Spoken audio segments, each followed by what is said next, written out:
ನೆನ್ನೆ ಕೇಂದ್ರ ಸರ್ಕಾರದ ಯೋಜನೆಗೋಸ್ಕರ ನಾನು ಉಡುಪಿಗೆ ವಿಕಸಿತ ಭಾರತ ಕಾರ್ಯಕ್ರಮಕ್ಕೆ ಬಂದಿದ್ದೆ. ಅದೇ ರೀತಿ ಕಾರ್ಕಳದಲ್ಲಿ ಕಂಬಳ ಒಂದು ಉದ್ಘಾಟನಾ ಸಮಾರಂಭದಲ್ಲಿ ಪಾಲ್ಗೊಂಡಿದ್ದೀನಿ. ಇವತ್ತು ಮೊದಲೇ ಬಾರಿಗೆ ಮಂಗಳೂರಿನ ನಮ್ಮ BJP ಕಚೇರಿಗೆ ನಮ್ಮ ರಾಜ್ಯದ ಉಪಾಧ್ಯಕ್ಷರು ಬೈರತಿ ಬಸವರಾಜ್ ಅವರ ಜೊತೆಯಲ್ಲಿ ಬಂದಿದ್ದೀನಿ. ನಾನು ಪಕ್ಷವನ್ನು ಇಡೀ ರಾಜ್ಯದಲ್ಲಿ ಇನ್ನಷ್ಟು ಬಲವಾಗಿ ಕಟ್ಟುವಂಥ ಒಂದು ಕಾಯಕದಿಂದ ನಾನು ವಿಜಯೇಂದ್ರ ಅವರು ಇಡೀ ರಾಜ್ಯದಲ್ಲೇ ಪ್ರವಾಸ ಮಾಡ್ತಾ ಇದ್ದೀರಿ. ನಮಗಿರೋವಂಥ ಟಾರ್ಗೆಟು ಮುಂದೆ ಬರುವಂಥ ಪಾರ್ಲಿಮೆಂಟ್ ಚುನಾವಣೆಯಲ್ಲಿ ಕಳೆದ ಬಾರಿಗಿಂತ ಹೆಚ್ಚು ಸ್ಥಾನಗಳನ್ನು ಇಲ್ಲಿ ಗೆಲ್ಲಬೇಕು. ಆ ಟಾರ್ಗೆಟ್ ಇಟ್ಕೊಂಡು ನಾವು ಹೊರಡ್ತಾ ಇದ್ದೀರಿ. ಸೊ ಜನ ಬೆಂಬಲ, ಜನಸ್ಪಂದನೆ ಭಾಳ ಹೆಚ್ಚಿನ ರೀತಿಯಾಗಿ ಜನ ಸ್ಪಂದನೆ ಮಾಡ್ತಾ ಇದ್ದಾರೆ. BJPಗೆ ಬೆಂಬಲ ಕೊಡ್ತಾ ಇದ್ದಾರೆ, ನರೇಂದ್ರ ಮೋದಿಗೆ ಬೆಂಬಲ ಕೊಡ್ತಾ ಇದ್ದಾರೆ. ಈ ಉದ್ದೇಶದ ಇಟ್ಕೊಂಡು ನಾವು ಪ್ರವಾಸ ಮಾಡ್ತಾ ಇದ್ದೀರಿ. ಕಾಂಗ್ರೆಸ್ ಇವತ್ತು ಒಂದು ರೀತಿ ದಮನ ಮಾಡುವಂಥ ಹಿಂದೂ ಕಾರ್ಯಕರ್ತರನ್ನು ಅವ್ರ ಮೇಲೆ ಕೇಸ್ಗಳು ಹಾಕುವಂಥದ್ದು, ಹಳೆ ಕೇಸ್ಗಳನ್ನು ಹುಡುಕುವಂಥದ್ದು, ಇದನ್ನು ಇಡೀ ರಾಜ್ಯಾದ್ಯಂತ ಮಾಡ್ತಾ ಇದ್ದಾರೆ. ಈಗಾಗಲೇ ಅದರ ವಿರುದ್ಧ ದೊಡ್ಡ ಧ್ವನಿಯನ್ನು ಎತ್ತಿದ್ದೀರಿ, ಹೋರಾಟ ಮಾಡಿದ್ದೀರಿ. ಈ ಒಂದು ಗೊಡ್ಡು ಬೆದರಿಕೆಗಳಿಗೆ, ಕಾಂಗ್ರೆಸ್ಸಿನ ಈ ಗೊಡ್ಡು ಬೆದರಿಕೆಗೆ ನಾವು ನಮ್ಮ ಕಾರ್ಯಕರ್ತರು ಇವೆಲ್ಲವನ್ನು ನೋಡಿ ಬಂದಿದ್ದೀರಿ. ನಾವು ಹಿಂದೆ ಈ ದೇಶದ ಮೇಲೆ ಎಮರ್ಜೆನ್ಸಿ ಹಾಕಿದಾಗೂ ಕೂಡ ಲಕ್ಷಾಂತರ ಜನ ನಾವು ಜೈಲಿಗೆ ಹೋಗಿದ್ದೀರಿ ನಾವು. ಅದರಿಂದ ಕಾಂಗ್ರೆಸ್ ಒಂದು ರೀತಿ ಪಾರ್ಲಿಮೆಂಟ್ ಚುನಾವಣೆಯಲ್ಲಿ ಈಗ ಬಂದಿರೋ ಎಲ್ಲ ಸರ್ವೆಯಲ್ಲಿ ಕಾಂಗ್ರೆಸ್ಗೆ 4ರಿಂದ 5 ಸ್ಥಾನ ತೋರಿಸ್ತಾ ಇದ್ದಾರೆ. ಅದರಿಂದ ಅವ್ರಿಗೆ ಒಂದು ರೀತಿ ಭಯಭೀತಿ ಅಂದಿದೆ. ಎಲ್ಲಿ ಮತ್ತೆ ಕರ್ನಾಟಕದಲ್ಲಿ 28ಕ್ಕೆ 28 ಸ್ಥಾನಗಳನ್ನು BJP ಗೆದ್ದರೆ ಸರ್ಕಾರ ಉಳಿಯುತ್ತೋ ಹೋಗುತ್ತೋ ಅನ್ನೋ ಒಂದು ಭಯದಲ್ಲಿ ಅವರು ಕಾರ್ಯಕರ್ತರಿಗೆ ಕಿರುಕುಳ ಕೊಡುವಂಥ ಒಂದು ಕೆಲಸವನ್ನು ಮಾಡ್ತಾ ಇದ್ದಾರೆ. ಗಲಭೆ ಸೃಷ್ಟಿಸಲಿಕ್ಕೆ ಮತ್ತು ಧರ್ಮಗಳನ್ನು ಬೆಂಕಿ ಹಚ್ಚಲಿಕ್ಕೆ ಪುನೀತ್ ಕೆರೆಹಳ್ಳಿ ಅವರಿಗೆ ಪತ್ರ BJP ಹೊರಡಿಸಿದೆ ಅಂತ ಹರಿಪ್ರಸಾದ್ ಹೇಳಿದರು. ಹರಿಪ್ರಸಾದ್ಗೆ ಫಸ್ಟು ಕಾಮನ್ ಸೆನ್ಸ್ ಇಲ್ಲದಂಥ ವ್ಯಕ್ತಿ ಹರಿಪ್ರಸಾದ್. ಗೋಧ್ರಾ ಘಟನೆ ಆಗುತ್ತೆ ಅಂತ ಹೇಳಿದ್ರೆ ಒಬ್ಬ ಜವಾಬ್ದಾರಿಯುತ ಸ್ಥಾನದಲ್ಲಿರ್ತಕ್ಕಂಥ ವ್ಯಕ್ತಿ, MLC ಆಗಿದ್ದರು, ವಿರೋಧ ಪಕ್ಷದ ನಾಯಕ ಆಗಿದ್ದರು. ಈ ಥರ ಹೇಳಿಕೆಗಳನ್ನು ಕೊಡೋ ಮುಖಾಂತರ ಅವ್ರಿಗೇನಿದೆ ಅಂತ ಹೇಳಿದ್ರೆ ಅಯೋಧ್ಯೆಯ ಮಂದಿರ ಉದ್ಘಾಟನೆ ಆಗ್ತಾ ಇದೆಯಲ್ಲ, ಆ ಮಂದಿರ ಉದ್ಘಾಟನೆಗೆ ಇವ್ರಿಗೆ ಯಾರಿಗೂ ಇಷ್ಟ ಇಲ್ಲ. ಯಾಕಂದರೆ ಹಿಂದೆ ಅಯೋಧ್ಯೆ ಕೇಸ್ ಬಂದಾಗ ಕೋರ್ಟಲ್ಲಿ, ಸುಪ್ರೀಂ ಕೋರ್ಟಲ್ಲಿ ವಿರುದ್ಧವಾದಂಥ ಅಫಿಡವಿಟ್ ಹಾಕಿದರು ಇವರು.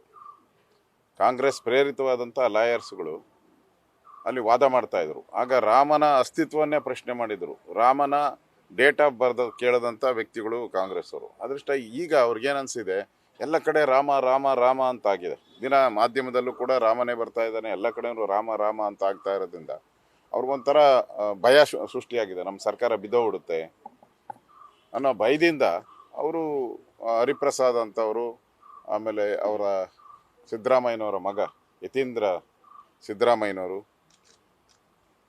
ಮತ್ತು ಸಿದ್ದರಾಮಯ್ಯನವರು, ಇವರೆಲ್ಲರೂ ಕೂಡ ಹೇಳಿಕೆಗಳನ್ನು ಕೊಡ್ತಾ ಇದ್ದಾರೆ. ಅಂದರೆ ರಾಮ ಮಂದಿರಕ್ಕೆ ಈ ಒಂದು ವಿಜೃಂಭಣಾ ಸಂದರ್ಭದಲ್ಲಿ ಕಂಟಕ ಉಂಟು ಮಾಡಬೇಕು, ಅದು ಯಶಸ್ವಿಯಾಗಿ ನಡಿಬಾರ್ದು ಅನ್ನೋದು ಒಂದು ಉದ್ದೇಶ ಇಟ್ಕೊಂಡು ಮಾಡ್ತಾ ಇದ್ದಾರೆ. ಗ್ರೂಪಲ್ಲಿ ಬಂದಿದೆ, ಒಂದು ವಾಟ್ಸಪ್ಪಲ್ಲಿ ಅಂತ ಹೇಳ್ತಾ ಇದ್ದಾರೆ. ಪುನೀತ್ ಕೆರೆಹಳ್ಳಿ ಅವರೇ ಮಾಡಿರುವಂಥ ಒಂದು ಗ್ರೂಪಲ್ಲಿ ಅವರ ನಂಬರನ್ನೆಲ್ಲ ಟ್ವೀಟ್ ಮೂಲಕ ಅವರು ಕೊಟ್ಟಿರುವಂಥದ್ದು ನೋಡಿ. ಅದು ನನ್ನ ಗಮನಕ್ಕೇನು ಬಂದಿಲ್ಲ. ಅವ್ರಿಗೇನಾನ ಆ ಥರ ಮಾಹಿತಿ ಇದ್ದರೆ ಅವರು ಪೊಲೀಸ್ ಕಂಪ್ಲೇಂಟ್ ಕೊಡ್ಬೋದು. ಅವ್ರದ್ದೇ ಸರ್ಕಾರ ಇದೆ, ಯಾರು ಮಾಡಿದ್ದಾರೆ ಅವ್ರ ಮೇಲೆ ಕ್ರಮ ತೆಗೆದುಕೊಳ್ತದೆ. ಹರಿಪ್ರಸಾದ್ನ ಕರೆದು ಅವ್ರು ನೋಟಿಸ್ ಕೊಟ್ಟು ಪೊಲೀಸ್ ಸ್ಟೇಷನಾಗ 1-2 ದಿನ ಕೂತಿರ್ಸ್ಬೇಕು ಅವ್ರನ್ನ. ಎಲ್ಲಿ ಯಾವ ಟ್ರೈನಲ್ಲಿ ಬಾಂಬ್ ಇಟ್ಟಿದ್ದಾರೆ ಎಲ್ಲ ಹೇಳ್ಬೇಕು. ಗೊತ್ತಿದೆ ಅಂತ ಏನೋ ಹೇಳಿದಾರಲ್ಲ ಅವರು, ಹೇಳ್ಬೇಕಾ? ಅದನ್ನು ಬಿಟ್ಬಿಟ್ಟು ಸುಮ್ಮನೆ ಗಾಳಿಯಲ್ಲಿ ಗುಂಡು ಹೊಡೆದ್ರೆ ಅದಕ್ಕೇನು ಬೆಲೆ ಇರಲ್ಲ. ಅದರಿಂದ ಕಾಂಗ್ರೆಸ್ಗೆ ಈ ರಾಮ ಮಂದಿರದ ಭೀತಿ ಅವ್ರಿಗೆ ಕಾಡ್ತಾ ಇದೆ. ಅದರಿಂದ ಈ ಥರದ ಒಂದು ಹೇಳಿಕೆಯನ್ನು ಕೊಡ್ತಾ ಇದ್ದಾರೆ. ಅದರಿಂದ ಅದೇ ರೀತಿ ಮುಸಲ್ಮಾನರನ್ನು ಓಲೈಸುವಂಥ, ಅಲ್ಪಸಂಖ್ಯಾತರನ್ನು ಓಲೈಸುವಂಥ ಒಂದು ಪ್ರಕ್ರಿಯೆಯೂ ನಡೀತಾ ಇದೆ. ಮೊನ್ನೆನೂ DK ಶಿವಕುಮಾರ್ ಅವರು ಒಂದು ಜನಸ್ಪಂದನ, ಶಿವಾಜಿನಗರದ ಒಂದು ಜನಸ್ಪಂದನ ಕಾರ್ಯಕ್ರಮದಲ್ಲಿ ಹೇಳಿದ್ದಾರೆ, KJ ಹಳ್ಳಿ DJ ಹಳ್ಳಿ ಗಲಾಟೆಗಳೇನಾಯಿತು ಅವತ್ತು ಇಡೀ ಬೆಂಗಳೂರಲ್ಲಿ ಒಂದು ರೀತಿ ಪ್ರಕ್ಷುಬ್ಧ ವಾತಾವರಣ ಬಂದಿತ್ತು. ಆ ಕೇಸನ್ನು ನಾನು ಹಿಂಪಡಿತೀನಿ ಅನ್ನೋ ಮಾತುಗಳನ್ನು ಹೇಳಿದ್ದಾರೆ. ಇನ್ನು ಸಿದ್ದರಾಮಯ್ಯನವರಂತೂ ನಾನು 10,000 ಕೋಟಿ ಕೊಡ್ತೀನಿ ಮುಲ್ಲಾಗಳಿಗೆ ಅಂತ ಹೇಳಿದ್ದಾರೆ. ಇವೆಲ್ಲ ನೋಡ್ತಾ ಇದ್ರೆ ಹಿಂದೂ ಮುಸ್ಲಿಮರನ್ನು ಒಡೆದು ಆಳುವಂಥ ಕಾಂಗ್ರೆಸ್ಸಿನ ಏನು DNA ಬಂದ್ಬಿಟ್ಟಿದೆ, ಅದು ಅವ್ರ ರಕ್ತಗತವಾಗಿ ಬಂದ್ಬಿಟ್ಟಿದೆ ಒಡೆದಾಳುವಂಥದ್ದು. ಯಾಕಂದರೆ ಅವರ ಅಧ್ಯಕ್ಷ ಬ್ರಿಟಿಷರು, ಮೊದಲ ಅಧ್ಯಕ್ಷ ಹುಮ್ ಅವರು ಮೊದಲ ಅಧ್ಯಕ್ಷರು, ಅವರು ಬ್ರಿಟಿಷರು ಇದನ್ನೇ ಹೇಳ್ಕೊಟ್ಟಿರೋದು. ಅದೇ ಪಾಠನ ಕಾಂಗ್ರೆಸ್ ಅವರು ಮಾಡ್ತಾ ಇದ್ದಾರೆ. ಅಂದರೆ ಕಾಂಗ್ರೆಸ್ ಅವ್ರಿಗೊಂಥರ ಪಾರ್ಲಿಮೆಂಟಿನ ಚುನಾವಣೆಯ ಜ್ವರ, ಭಯ, ಆತಂಕ, ಇದರಿಂದ ಅವರು ಈ ರೀತಿಯ ಹೇಳಿಕೆಗಳನ್ನು ಕೊಡ್ತಾ ಇದ್ದಾರೆ. ಸರ್, ಈಗ ನಾಡಿದ್ದು ರಾಮ ಮಂದಿರ ಉದ್ಘಾಟನೆ ದಿವಸ ಎಲ್ಲ ಮುಜರಾಯಿ ದೇವಸ್ಥಾನಗಳಲ್ಲೂ ಕೂಡ ವಿಶೇಷ ಪೂಜೆಯನ್ನು ಸಲ್ಲಿಸಬೇಕು ಅಂತ ಸರ್ಕಾರ ಒಂದು ಆದೇಶವನ್ನು ಹೊರಡಿಸಿದೆ. ಇದಕ್ಕೆ ನಿಮ್ಮ ಪ್ರತಿಕ್ರಿಯೆ? ನೋಡಿ, ಅವರು ರಾಮಲಿಂಗಾರೆಡ್ಡಿ ಕೊಟ್ಟರು ಎಲ್ಲ ದೇವಸ್ಥಾನದಲ್ಲೂ ಪೂಜೆ ಮಾಡೋಕ್ಕೆ ಆಲ್ರೆಡಿ ನಾವು ತೀರ್ಮಾನ ಆಗೋಗ್ಬಿಟ್ಟಿದೆಯಲ್ಲ. ಅವರು ಮುಜರಾಯಿ ದೇವಸ್ಥಾನ ಹೇಳ್ತಾ ಇದ್ದಾರೆ. ಕರ್ನಾಟಕದಲ್ಲಿರುವಂಥ ಸಣ್ಣ ದೇವಸ್ಥಾನದಿಂದ ಹಿಡಿದು ಸಣ್ಣ ಅತಿ ಸಣ್ಣ ದೇವಸ್ಥಾನದಿಂದ ಹಿಡಿದು ದೊಡ್ಡ ದೇವಸ್ಥಾನದಲ್ಲಿ ಈಗಾಗಲೇ BJP ಕರೆ ಕೊಟ್ಟಿದೆ. ಅಲ್ಲೆಲ್ಲ ಪೂಜೆ ಆಗೋವಂಥದ್ದಕ್ಕೆ ವ್ಯವಸ್ಥೆ, ಅಲ್ಲೇ ಅಕ್ಷತೆ ಕೊಡ್ತಾ ಇದ್ದೀರಿ. ಅಕ್ಷತೆನ ತೊಗೊಂಡೋಗಿ ಎಲ್ಲರ ದೇವಸ್ಥಾನದಲ್ಲ ಹಾಕ್ತಾರೆ. ಅದರಿಂದ ಈ ಸರ್ಕಾರ ಸುಮ್ಮನೆ ಕಾಟಾಚಾರಕ್ಕೆ ಹೇಳಿರ್ಬೋದು ಅಷ್ಟೇ. ಅಲ್ಲ, ಹೇಗೋ BJP ಅವ್ರು ಮಾಡ್ತಾರೆ, ನಾವ್ಯಾಕೆ ಅದಕ್ಕೆ ನಾವು ಒಂದು ಸ್ವಲ್ಪ ಕ್ರೆಡಿಟ್ ತಗೊಳ್ಳೋಣ ಅಂತೇಳಿ ಮಾಡಿದ್ದಾರೆ. ಅವ್ರು ನಿಜವಾಗೂ ರಾಮನ ಮೇಲೆ ಭಕ್ತಿ ಇದ್ದಿದ್ರೆ ರಾಮ ಮಂದಿರದ ಸಿದ್ದರಾಮಯ್ಯನವ್ರು ಏನು ಹೇಳಿದ್ದಾರೆ, ವಿರೋಧ ಪಕ್ಷದ ನಾಯಕರಾಗಿದ್ದಾಗ ಅಯೋಧ್ಯೆ ರಾಮ ಮಂದಿರಕ್ಕೆ ಹಣ ಕೇಳಕ್ಕೆ ಹೋದಾಗ ಅವ್ರೇನು ಹೇಳಿದ್ದಾರೆ, ನಾನು ಕೊಡಲ್ಲ, ಇದು ವಿವಾದಿತ ಸ್ಥಳ, ರಾಮ ಮಂದಿರಕ್ಕೆ ಹಣ ನಾನು ಕೊಡಲ್ಲ ಅಂತ ಹೇಳಿದ್ದಾರೆ. ಪತ್ರಕರ್ತರು ಕೇಳಿದ್ದಾರೆ. ಈಗಾಗಲೇ ಸುಪ್ರೀಂ ಕೋರ್ಟ್ ತೀರ್ಪು ಕೊಟ್ಬಿಟ್ಟಿದೆ, ಅದು ರಾಮ ಮಂದಿರ ಅಂತೇಳಿ.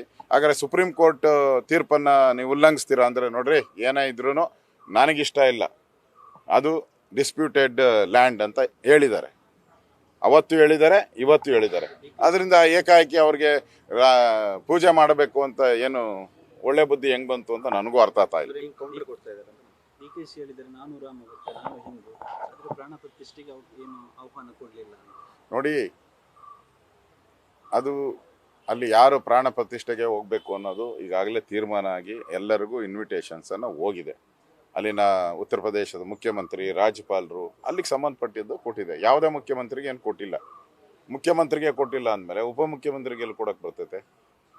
ಉಪಮಂತ್ರಿಗೆ ಕೊಡೋ ಪ್ರಶ್ನೆನೇ ಬರಲ್ಲ. ಯಾರು ಕೊಟ್ಟಿದ್ದಾರೋ ಅವರು ಹೋಗುವಂಥದ್ದು ಈಗ ಪದ್ಧತಿ ಇದೆ. ಅದನ್ನು ರಾಮ ಸೇವಾ ಸಮಿತಿ ಏನಿದೆ ಅಲ್ಲಿ ಸ್ಥಾಪನೆ, ಅದು ಅವ್ರು ತೀರ್ಮಾನ ಮಾಡ್ತಾರೆ ಯಾರಿಗೂ ಹೋಗ್ಬೇಕಂತ. ಈಗ ಭಾಳಷ್ಟು ಜನ ಕರೆದಿದ್ದಾರಲ್ಲ, ಕಾಂಗ್ರೆಸ್ ಅವ್ರನ್ನೂ ಕರೆದಿದ್ದಾರೆ, ಸೋನಿಯಾ ಗಾಂಧಿ ಅವ್ರನ್ನ ಕರೆದಿದ್ದಾರೆ, ಖರ್ಗೆ ಅವ್ರನ್ನ ಕರೆದಿದ್ದಾರೆ. ಅವ್ರು ಹೋಗೋಕ್ಕಿನ್ನ ಮೀನಾವೇಶ ಎಣಿಸ್ತಾವ್ರಲ್ಲ. ಫಸ್ಟ್ ಅವ್ರ ಮೀನಾವೇಶ ಏನಾಗ್ತೈತೋ ನೋಡೋಣ, ಆಮೇಲೆ DK ಶಿವಕುಮಾರ್ ಅರ್ಜಿಗೆ ಹಾಕೊಂಡ್ಲಿ. ಸರ್, ಈಗ ನಾಳೆ ಚಿಂತನ ಮಂಥನ ಸಭೆ ನಡೆದಿರುವಂತದ್ದು, ಇದರಲ್ಲಿ ಏನು ಬೆಳವಣಿಗೆ? ಪಾರ್ಲಿಮೆಂಟ್ ಚುನಾವಣೆಗೆ ಸಂಬಂಧಪಟ್ಟಂತೆ ತಯಾರಿಗೋಸ್ಕರ ನಾಳೆ ಚಿಂತನ ಮಂಥನ ಸಭೆ ಮಾಡ್ತಾ ಇದ್ದೀರಿ. ಯತ್ನಾಳ್ ಅವರು ಬರ್ತಾರೆ? ಕರೆದಿದೆ. ಸೆಲೆಕ್ಟೆಡ್ 40 ಜನ ಕೆಲಸ ಮಾಡುವಂಥವ್ರು, ಪಾರ್ಲಿಮೆಂಟ್ ಕ್ಷೇತ್ರಗಳಿಗೆ ಹೋಗಿ ಕೆಲಸ ಮಾಡುವಂಥವ್ರು, ಅಲ್ಲಿನ ಇನ್ಚಾರ್ಜ್ಗಳಿಗೆ ಕರೆದಿದ್ದೀರಷ್ಟೇ. ಅದು ಜವಾಬ್ದಾರಿ, ಪಕ್ಷದ ಜವಾಬ್ದಾರಿ ಇರುವಂಥವ್ರನ್ನ ಮಾತ್ರ ಕರೆದಿದ್ದೀರಿ. ಅಲ್ಲಿ ಯಾರು ಬರಬೇಕು ಏನು ಅಂತೇಳಿ ನಮ್ಮ ಪಾರ್ಟಿಯಲ್ಲಿ ತೀರ್ಮಾನ ಆಗ್ತದೆ, ಅಧ್ಯಕ್ಷರು ತೀರ್ಮಾನ ಮಾಡ್ತಾರೆ. ಅದು ಪಾರ್ಲಿಮೆಂಟ್ ತಯಾರಿಗೋಸ್ಕರ ನಾವು ಮಾಡ್ತಾ ಇರೋವಂಥದ್ದು. ಅಸಮಾಧಾನವನ್ನು ಶಮಿಸುವಂಥದ್ದು ಈಗಾಗಲೇ ನಾವು ಸೋಮಣ್ಣವ್ರ ಹತ್ರ ಎಲ್ಲ ಮಾತಾಡಿದ್ದೀರಿ. ಸೋಮಣ್ಣವರು ಭೇಟಿ ಮಾಡಿದ್ದೀರಿ, ಮಾತಾಡಿದ್ದೀರಿ, ಅವ್ರದ್ದು ಆಗಿದೆ. ಯತ್ನಾಳದನ್ನು ಕೂಡ ನನ್ನ ಕೇಂದ್ರದ ನಾಯಕರು ಕರೆಸಿ ಮಾತಾಡಿದ್ದಾರೆ. ಸೊ ಇನ್ನೊಂದು ಸುತ್ತಿನ ಮಾತುಕತೆ ಆದರೆ ಅದು ಕೂಡ ಸರಿ ಹೋಗ್ತದೆ. ಇದೆಲ್ಲ ರಾಜಕೀಯದಲ್ಲಿ ಇದೆಲ್ಲ ಇರುವಂಥದ್ದು. ಈಗ ಹರಿಪ್ರಸಾದ್ ಸಿದ್ದರಾಮಯ್ಯನವ್ರನ್ನ ದಿನ ಟೀಕೆ ಮಾಡ್ತಾ ಇಲ್ವಾ? ಪರಮೇಶ್ವರ್ ದಿನ ಹೇಳ್ತಾ ಇದ್ದಾರೆ ನನಗಾಯ್ತು ಅಂತ ಹೇಳ್ತಾ ಇದ್ದಾರೆ. ಈಗ ಹೊಸದಾಗಿ 3 ಉಪಮುಖ್ಯಮಂತ್ರಿ ಅಂತ ಶುರುವಾಗಿದೆ. ಅವ್ರ ಖರ್ಗೆ ಅವ್ರ ಮಗ ಪ್ರಿಯಾಂಕಾ 3 ಏನಕ್ಕೆ 6 ಮಾಡೋಣ ಅಂತ ಹೇಳಿದ್ದಾರೆ ಇವತ್ತು. ಅಂದರೆ ಎಷ್ಟಾಯ್ತು ಅರ್ಥ ಆಯ್ತಲ್ಲ, ಕಾಂಗ್ರೆಸ್ಸಲ್ಲಿ ಎಷ್ಟು 6 ಬಾಗಿಲಿದೆಯೋ 3 ಬಾಗಿಲಿದೆಯೋ ಅರ್ಥ ಕಾಂಗ್ರೆಸ್ ಅವರೇ ಮಾಡ್ಕೋಬೇಕು. ನಾಳೆ ಕ್ಯಾಂಡಿಡೇಟ್ಸ್ ಬಗ್ಗೆ ಡಿಸ್ಕಷನ್ ಆಗುತ್ತೆ. ಕ್ಯಾಂಡಿಡೇಟ್ಸ್ ಇಲ್ಲ, ತಯಾರಿ ಮಾಡುವಂಥದ್ದು. ಚುನಾವಣೆಗೆ ಏನೇನು ತಯಾರಿ ಮಾಡಬೇಕು, ಪಾರ್ಲಿಮೆಂಟ್ ಚುನಾವಣೆಗೆ, ಅದ್ರ ಬಗ್ಗೆ ಚರ್ಚೆ ಆಗ್ತದೆ. ಕ್ಯಾಂಡಿಡೇಟ್ಸ್ದು ಇನ್ನು ಕೇಂದ್ರದ ನಾಯಕರು ಅದನ್ನು ಸಂದೇಶ ಬಂದ ಮೇಲೆ ಅಭ್ಯರ್ಥಿಗಳು ಯಾರು ಮಾಡಬೇಕು ಅಂತ ಈಗಾಗಲೇ ಸರ್ವೆ ಆಗ್ತಾ ಇದೆ. 1-2 ಸರ್ವೆ ಆಗಿದೆ ಈಗಾಗಲೇ. ಕೇಂದ್ರದ ನಾಯಕರು ಸರ್ವೆಗಳನ್ನು ಮಾಡಿದ್ದಾರೆ. ಅದರಲ್ಲಿ ಏನು ತೀರ್ಮಾನ ಬರುತ್ತೋ ಅದರ ಮೇಲೆ ನಮಗೆ ಕೇಂದ್ರ ನಾಯಕರು ನಮ್ಗೆ ಸೂಚನೆ ಕೊಡ್ತಾರೆ. ಈಗ ತಯಾರಿ ಮಾಡೋವಂಥದ್ದು, ಲೋಕಸಭಾ ಚುನಾವಣೆಗೆ ಪ್ರಭಾರಿಗಳನ್ನು ಮಾಡುವಂಥದ್ದು, ಲೋಕಸಭಾ ಚುನಾವಣೆಯಲ್ಲಿ ಕಾರ್ಯಕರ್ತರ ಸಭೆಗಳು ಮಾಡುವಂಥದ್ದು, ಇದ್ರ ಬಗ್ಗೆ ಹೆಚ್ಚು ಒತ್ತನ್ನು ನಾವು ಕೊಡ್ತೀರಿ. ಅಭ್ಯರ್ಥಿಗಳದು ಈಗಾಗಲೇ ಆಲ್ಮೋಸ್ಟ್ ಇದ್ದಾರೆ. ಹೊಸಬ್ರನ್ನ ಯಾರನ್ನ ಮಾಡಬೇಕು ಅನ್ನೋದು ಪಾರ್ಟಿ ತೀರ್ಮಾನ ಮಾಡುತ್ತೆ. ನ್ಯೂಸ್ ಫಸ್ಟ್ ನಿರ್ಭೀತಿಯಿಂದ ನಿಮ್ಮ ಪರವಾಗಿ.